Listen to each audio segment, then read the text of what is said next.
Thème numéro 3 du programme de géographie de seconde, des mobilités généralisées.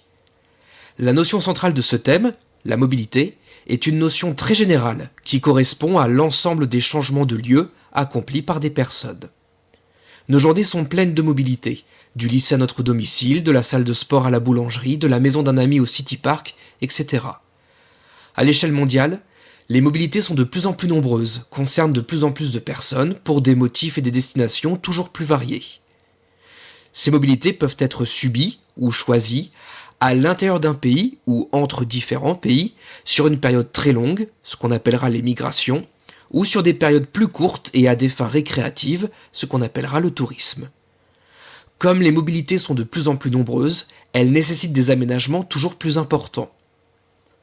Le terme de mobilité nécessite aussi de maîtriser la notion de flux, c'est-à-dire de déplacement, de transfert entre une zone de départ et une zone d'arrivée. Sur une carte, le flux est souvent représenté par une flèche. La problématique de ce thème sera donc quels sont les enjeux et quels sont les flux des mobilités internationales. Un phénomène planétaire, les migrations internationales. Il y a 3 enjeux à l'augmentation des migrations internationales. Premièrement, des enjeux sociaux. En 2020, on comptait 280 millions de migrants internationaux, c'est-à-dire de personnes ayant changé de pays de résidence. Ce chiffre, en constante augmentation, signifie que 3,5% de la population mondiale ne vit pas dans son pays natal. Les motifs de départ sont variés. Il s'agit de fuir la misère, pour les migrants économiques, ou de fuir une guerre pour les réfugiés. Les situations de ces migrants sont également très diverses. On ne peut pas comparer le parcours d'un migrant clandestin risquant sa vie pour allier l'Europe et celui d'un expatrié haut diplômé travaillant pour une entreprise de la Silicon Valley californienne. Deuxième enjeu, les enjeux économiques. Beaucoup de migrants économiques occupent des emplois peu considérés mais qui sont essentiels au pays d'accueil. Une partie de leur salaire part vers le pays d'origine car le migrant garde des liens forts avec celui-ci. On estime qu'1 milliard de personnes dépendent de l'argent envoyé par un membre de leur famille qui a migré. Ces transferts d'argent vers le pays natal s'appellent des remises et s'élevaient à 650 milliards de dollars en 2018, une somme colossale. Troisième enjeu, les enjeux sociétaux et politiques, avec la question de l'accueil et de l'intégration des migrants, surtout dans le contexte actuel de crise économique mondiale, de pandémie et de montée de l'extrême droite. De nombreux pays ferment leurs frontières ou tentent de limiter le nombre de migrants. Les médias, eux, relaient régulièrement les drames vécus par les migrants clandestins, en Méditerranée notamment, où les associations humanitaires apparaissent comme démunies et peu soutenues par les États. C'est le cas, par exemple, des bateaux de l'ONG SOS Méditerranée, interdits dans plusieurs ports. Au-delà des enjeux sociaux, économiques ou politiques de la migration, ce qu'il faut retenir, c'est que de nouvelles formes de migration émergent et viennent s'ajouter aux formes classiques de la migration économique ou des réfugiés de guerre. Premier exemple, des accords continentaux, comme au sein de l'Union européenne, favorisent le déplacement de travailleurs ou d'étudiants, c'est le programme Erasmus. Deuxième exemple, les retraités, dont certains profitent de leur pouvoir d'achat pour quitter leur pays natal, c'est le cas de plusieurs dizaines de milliers de retraités français qui vivent aujourd'hui en Afrique du Nord. Troisième exemple, le plus marquant, les problèmes environnementaux et le dérèglement climatique largement étudiés dans le thème 1 forcent des populations à migrer. D'ici à 2030, on comptera plusieurs dizaines de millions de réfugiés climatiques qui s'ajouteront aux autres types de migrants. S'il y a de nouvelles formes de migration, il y a aussi de nouveaux territoires de migration. Venus de continents pauvres, l'Afrique, l'Asie, l'Amérique du Sud, les migrants se dirigeaient historiquement vers des pays développés, en Europe ou en Amérique du Nord, parfois lointains. Mais de nouvelles logiques apparaissent, avec des migrations régionales, sur le même continent, vers un pays pas forcément développé mais moins pauvre que le sien. C'est ce que l'on appelle les migrations sud-sud. D'autres flux migratoires apparaissent vers de nouveaux pôles économiques mondiaux, comme la péninsule arabique ou les pays émergents. Au final, le nombre de flux migratoires augmente par l'apparition de ces nouvelles zones d'arrivée. La deuxième partie de ce thème est consacrée à la généralisation du tourisme international. C'est une forme de migration particulière, car plus courte dans le temps, et motivée par des raisons bien plus positives que la misère ou la guerre. Le tourisme international a une définition. Il correspond à un déplacement à des fins récréatives hors de son pays pour au moins une nuit. Ce tourisme est en hausse constante jusqu'à la pandémie de Covid-19 et concerne 1,5 milliard de personnes environ par an. Cette hausse s'explique par l'apparition de nouveaux touristes issus de pays émergents, par des moyens de transport toujours plus rapides, notamment l'avion, et par des prix finalement peu élevés, les classes moyennes pouvant se permettre de voyager plus facilement via l'utilisation d'Airbnb, les compagnies low cost ou les voyages organisés.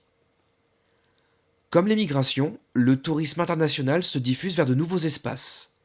Bien sûr, il se fait d'abord entre pays riches, souvent à l'intérieur d'un même continent, mais il se développe de plus en plus vers d'autres pays moins développés, du nord de l'Afrique, des Antilles ou de l'Asie du Sud, car le soleil, les paysages et les prix y sont attractifs. Devant la Chine et l'Amérique du Nord bassin des Caraïbes, l'Europe de l'Ouest reste très visitée. La France est la première destination touristique mondiale, plus de 80 millions de touristes étrangers par an, notamment parce qu'elle propose tous les tourismes possibles. De nouvelles formes de tourisme apparaissent. En Europe, le tourisme de courte durée, 2-3 nuits, se développe dans les grandes villes grâce à Airbnb et des compagnies low cost. Ailleurs, les régions désertiques, comme l'Antarctique ou les forêts équatoriales, ou très isolées, comme des îles lointaines, s'ouvrent aux touristes. Le croisiérisme se développe également beaucoup, tout comme le tourisme médical vers l'Afrique du Nord. En fait, il y a un tourisme pour tout et pour tous.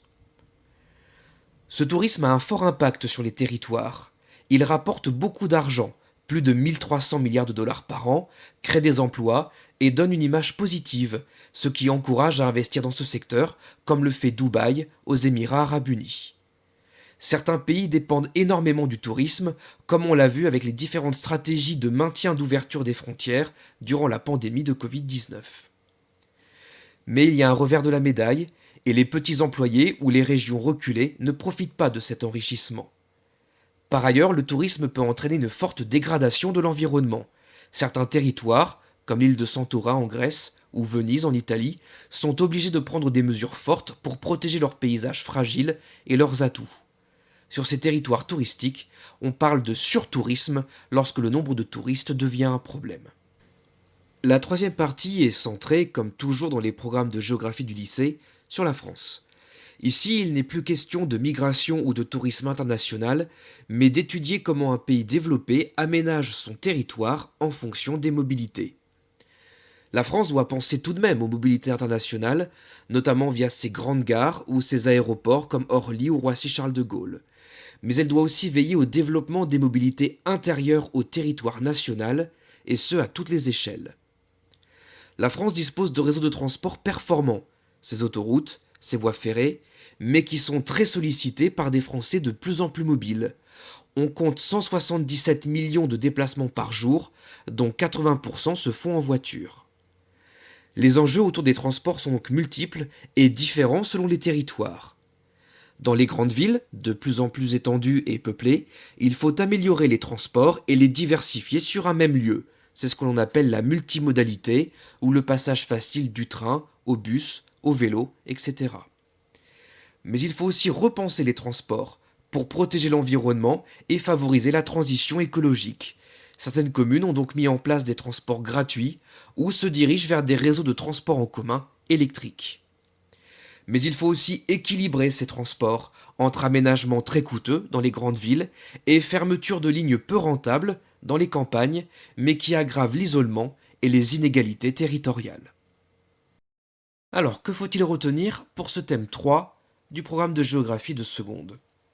D'abord, n'oubliez pas qu'en géographie, il faut toujours localiser les phénomènes que l'on décrit. Il faut donc toujours préciser les continents ou les pays concernés, même s'ils n'interviennent qu'à titre d'exemple. Deuxième chose, les migrations internationales sont de plus en plus nombreuses et de plus en plus diversifiées. Aux côtés des migrants économiques et des réfugiés de guerre, s'ajoutent dorénavant les réfugiés climatiques, les étudiants, les retraités, etc. De même, les pays émergents ou les pays de la péninsule arabique sont aujourd'hui devenus attractifs pour les ressortissants des pays pauvres des régions alentours, ce que l'on appelle les migrations sud-sud. Il y a donc de plus en plus de flux migratoires sur la planète. Troisième point, c'est que la situation est identique pour le tourisme international. C'est une activité en plein développement qui concerne de nouvelles populations, les Chinois, les classes moyennes, et aussi de nouveaux territoires.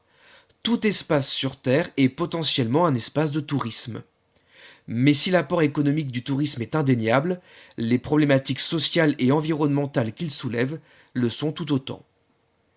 Enfin, la partie sur la France a centré la réflexion sur les mobilités intérieures à un pays. Ces mobilités nécessitent un aménagement ambitieux mais parfois contradictoire. Il faut développer les transports en commun dans des agglomérations de plus en plus grandes, sans négliger les zones rurales, tout en considérant les paramètres écologiques. Les aménagements au service des mobilités sont donc au carrefour de considérations économiques, sociales et environnementales. Dernière chose, n'oubliez pas que la géographie demande l'emploi d'un vocabulaire précis qu'il faut maîtriser et savoir réutiliser à bon escient. Mobilité, migration, flux, remise, tourisme, multimodalité, l'emploi judicieux de ces notions sera largement valorisé lors d'une évaluation.